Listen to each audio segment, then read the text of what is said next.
azizlarim, mana biz hozir mana shu kacheliga mana shu materialimizdan mana orqalarini ham bunday qilib ko'rinmaydi ham chokla qilib tikildi.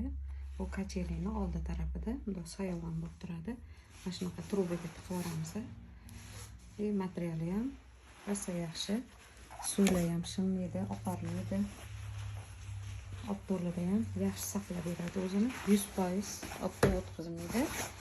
Keyin bitta mana shunaqa kantla qilib Norvegiya chokla strochka beriladi. Keyin mana sedushkasida ham mana shunaqa chetlarida kanti bor, faqat dazmol qilinmagan bular. Keyin mana shunaqa planka bilan ishlavardik, trubalari tegib ketmasligi uchun. Mana shunaqa zamoklar hamma joyida, hamma chekkalarida mana shunaqa ilgaklar bilan, kantlar bilan ishlavardik. Chiqib ketmasligi uchun. Mana bu yerda mana sedushkasiniki. Mana bu yerda mana shunaqa parlovni hammasini ustiga astar qilardik. Astar qilmasak ozgina uvalanishi boshlabdi.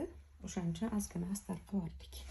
Mana bu yerda shiringina mana shu astarkasidan qolgan ulab quroq qilib yastovchi qilib oldik. Bu kacheligimda qo'yib qo'yishga. Keyin mana bu yerda osma kacheli, turetskiy kacheliga shunaqa naketga qilib, bunga ustiga chexol qilib oldik. Bunda zamoklari bor.